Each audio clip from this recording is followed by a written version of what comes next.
ಇಚ್ಛೆ. ಪರಮಾತ್ಮ, ಈ ದಿವಸವೂ ಕೂಡ ಬರಿಗೈ ದಾಸನಾಗಿ ಮನೆಗೆ ತೆರಳುವಂತೆ ಮಾಡಿದೆ ಆ ತಂದೆ.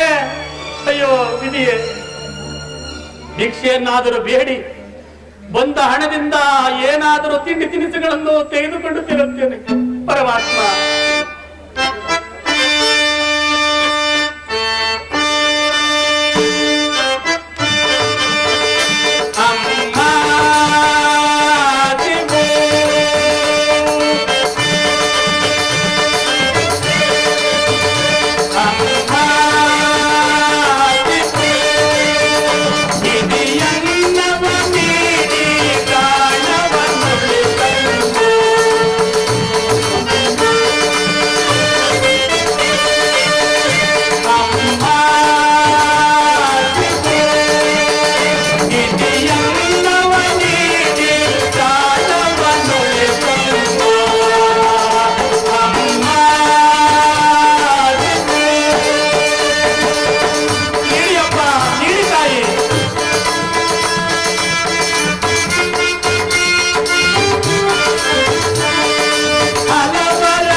ರಾಜಬೀದಿಗಳಲ್ಲಿ ಈ ರೀತಿ ಭಿಕ್ಷೆಯನ್ನು ಬೇಡುತ್ತಿರಲ್ಲ, ಕಾರಣವೇನು? ಪ್ರಭು, ನೀವು ಕೊಟ್ಟಂತ ಕೂಷ್ಮಾಂಡ ಫಲವನ್ನು ವಿಕ್ರಯಿಸಿದರು ಪ್ರಭು. ಏನು? ಅರಮನೆಯಲ್ಲಿ ರಾಜ್ಯಸಭೆಯಲ್ಲಿ ಕೊಟ್ಟಂತ ಕೂಷ್ಮಾಂಡ ಫಲವನ್ನು ವಿಕ್ರಯಿಸಿದರೆ? ಹೌದು ಪ್ರಭು, ವಿಕ್ರಯಿಸಿದರು. ಅಯ್ಯೋ, ಎಷ್ಟು ಲಕ್ಷ ವರಾಹಗಳಿಗೆ ವಿಕ್ರಯಿಸಿದ್ರಿ?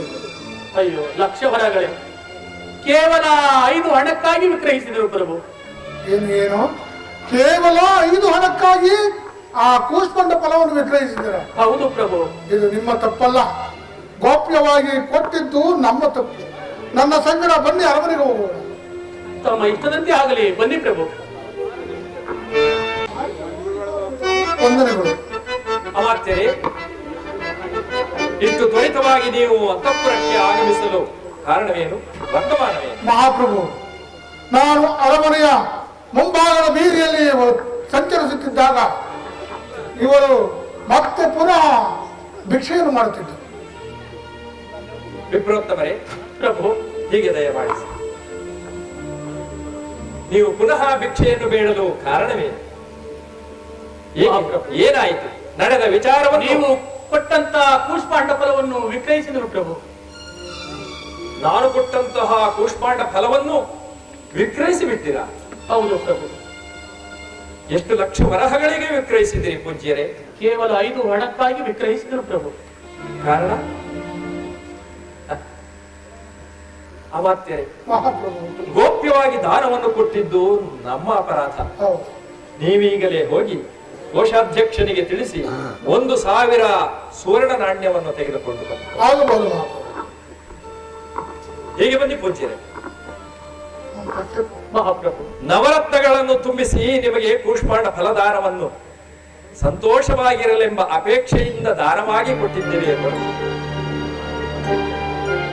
ಈ ವಿಕ್ರಮ ಭೂಪಾಲನು ಬರಿದಾದ ಒಂದು ಕುಂಬಳಕಾಯಿಯನ್ನು ದಾನವನ್ನು ಕೊಡುವಷ್ಟು ಕೃಪಣನೆ ಆಲೋಚಿಸಿಲ್ಲವೇ ತಾವು?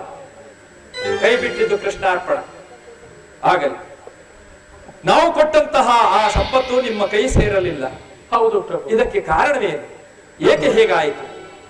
ನಾನು ಜನಿಸಿದ ಮತ್ತೆ ಸಂಕಟಗಳು ನಿಮ್ಮನ್ನೇ ಅನುಸರಿಸಿ ಬರಲು ಕಾರಣವೇನು? ಪೂರ್ಣ ವೃತ್ತಾಂತವನ್ನು ತಿಳಿಸಿ ಪೂಜ್ಯ.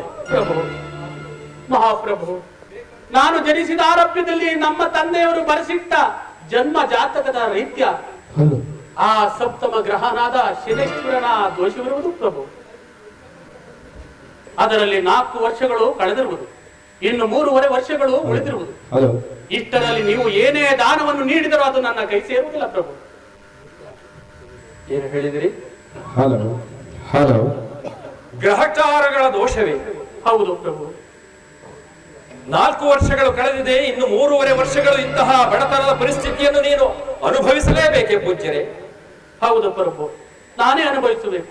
ನನಗೆ ಬಂದಿರುವ ದಾರಿದ್ರ್ಯವನ್ನು ಯಾರಾದರೂ ಧಾರಾಪೂರ್ವಕವಾಗಿ ಸ್ವೀಕರಿಸಿದರೆ ಈ ದಾರಿದ್ರ್ಯವು ನನ್ನಿಂದ ಹತವಾಗುವುದು ಪ್ರಭು. ಆಹಾ, ಆದರೆ ದಾರಿದ್ರ್ಯವನ್ನು ಯಾರಾದರೂ ಸ್ವೀಕರಿಸುವರೆ? ನಿಮಗೆ ಬಂದಿರುವ ದಾರಿದ್ರ್ಯವನ್ನು ಅನ್ಯರು ಧಾರೆಯನ್ನೇರಿಸಿಕೊಂಡರೆ ಆ ಬಡತನವು ನಿವಾರಣೆಯಾಗುವುದೇ? ಹೌದು ಪ್ರಭು. ಬಹಳ ಸಂತೋಷ. ಇದೊಂದು ಮಾರ್ಗವಾದರುವುದೇ ಅಲ್ಲ. ನಿಮ್ಮ ಬಡತನವನ್ನು ನಿವಾರಣೆ ಮಾಡಲು ನಾನು ಸಂಕಲ್ಪವನ್ನು ಮಾಡಿರುವೆನು. ನಿಮ್ಮ ದಾರಿದ್ರ್ಯವನ್ನು ನನಗೆ ದಾರೆ ಎರೆದು ಕೊಡಿ, ನಾನು ಸ್ವೀಕರಿಸುತ್ತೇನೆ. ಬೇಡಿ ಪ್ರಭು, ಬೇಡಿ ಪ್ರಭು. ಇದೇನಿದು?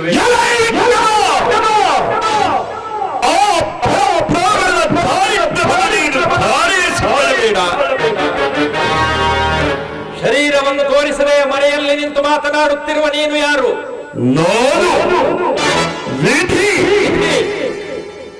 ಇಂತಹ ಬ್ರಾಹ್ಮಣರನ್ನು ಸಾಮಾನ್ಯರನ್ನು ಕಾಡಿಸಿ ಪೀಡಿಸುವುದು ಯಾವ ಕಾರಣಕ್ಕಾಗಿ? ಏತಕ್ಕೆಂದರೆ ನಮ್ಮಣ್ಣನಾಗಿರ್ತಕ್ಕಂಥ ಶನೇಶ್ವರರು ಪರಬ್ರಾಹ್ಮಣರ ಜನ್ಮರಾಶಿಗೆ ಪ್ರವೇಶವನ್ನು ಮಾಡಿ 11 ವರ್ಷ ಅವನು ಪ್ರವೇಶ ಮಾಡಿದ ವಿಕ್ರಮ ಕಳೆದಿರುವುದು 3.5 ವರ್ಷಗಳು ಇರಲಿ, ಉಳಿದಿರತಕ್ಕಂತಹ 7.5 ವರ್ಷಗಳು ಕಳೆಯುವ ತನಕ ಆಗಲಿ. ನೀನು ಆ ಪರಬ್ರಾಹ್ಮಣರ ದಾರಿದ್ರ್ಯವನ್ನು ದಾರಿಯಿರಿಸಿಕೊಳ್ಳಬೇಡ. ನಿನ್ನಣ್ಣನಾದ ಶನೀಶ್ವರನು ನನ್ನ ವಿಶಾಲವಾದ ಅರಮನೆಯ ಅಂತಃಪುರವನ್ನು ಸೇರಲಿ. ಅವನ ಸಹೋದರ ಚಕ್ರವರ್ತಿಯಾದ ನೀನು ವಿಶಾಲವಾದ ನನ್ನ ರಾಜ್ಯವನ್ನು ಆವರಿಸಲಿ. ದಾರಿದ್ರ್ಯವನ್ನು ದಾನವಾಗಿ ಸ್ವೀಕರಿಸುವುದು ಶತಸಿದ್ಧ. ಪೂಜ್ಯರೇ, ಮಹಾಪ್ರಭು, ನಿಮ್ಮ ದಾರಿದ್ರ್ಯವನ್ನು ನಿಸ್ಸಂಕೋಚವಾಗಿ ನನಗೆ ಧಾರೆ ಎರೆದು ಕೊಡಿ. ತಮ್ಮ ಇಷ್ಟದಂತೆ ಆಗಲಿ ಪ್ರಭು. ನೀಲಾಂಜನ ಸಮವಾಸಂ ರವಿಪುತ್ರಂ ಯಮಾಗ್ರಜಂ ಛಾಯಾಮಾರ್ತಾಂಡ ಸಂಭೂತಂ ತಂ ನಮಾಮಿ ಜನೇಶ್ವರಂ. ಎಲೆ ದಾರಿದ್ರ್ಯವೇ, ಇಂದಿನಿಂದ ಈ ವಿಕ್ರಮಾದಿತ್ಯನನ್ನು ಸೇರಿ ದಿವ್ಯ ಸುಖವನ್ನು ಅನುಭವಿಸು.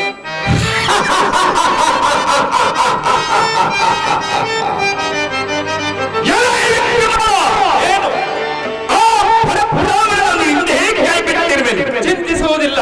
ಏನು ಮುಂದೆ ನಿನ್ನ ರಾಜ್ಯ ಭೂಮಿಯೇನಾಗುವುದು, ಮತ್ತೆ ಮಂಡಲವೇನಾಗುವುದು, ಚಿಂತೆ ಮಾಡಲ್ಲ. ನಿನ್ನ ಸತಿ ಸುಂದರಿಯೇನಾಗುವುದು ಎಂಬುದನ್ನು ನೋಡುತ್ತಾ ಇರು. ನಿನ್ನ ಕಷ್ಟ ಕಾಲದಲ್ಲಿ ನಿನಗೆ ಯಾವ ದೈವ ರಕ್ಷಣೆ ಏರ್ಪಡುವುದು ನಾನು ನೋಡಿಕೊಳ್ಳುತ್ತೇನೆ. ಧರ್ಮವನ್ನು ನಾನು ಅನುಭವಿಸುತ್ತೇನೆ, ನಾನು ನೋಡಿಕೊಳ್ಳುತ್ತೇನೆ. ಮಹಾಪ್ರಭು, ಇದು ಸುವರ್ಣ ನಾಣ್ಯವನ್ನು ತೆಗೆದು. ಪೂಜ್ಯರೇ, ಮಹಾಪ್ರಭು, 1,000 ಸುವರ್ಣ ನಾಣ್ಯವನ್ನು ಈ ಚೀಲದಲ್ಲಿ ಇರಿಸಿರುವೆ. ಇದನ್ನು ಸ್ವೀಕರಿಸಿ ನಿಮ್ಮ ಬಡತನವನ್ನು ನೀಗಿಕೊಂಡು ಸುಖ ಸಂತೋಷದಿಂದ ನಮ್ಮ ಉಜ್ಜಯಿನಿಯಲ್ಲಿ ಬಾಳಿ ಜೀವನವನ್ನು ನಡೆಸಿ ಹೋಗಿ ಬನ್ನಿ. ತಮ್ಮ ಇಷ್ಟದಂತೆ ಆಗಲಿ ಪ್ರಭು. ಹೋಗಿ.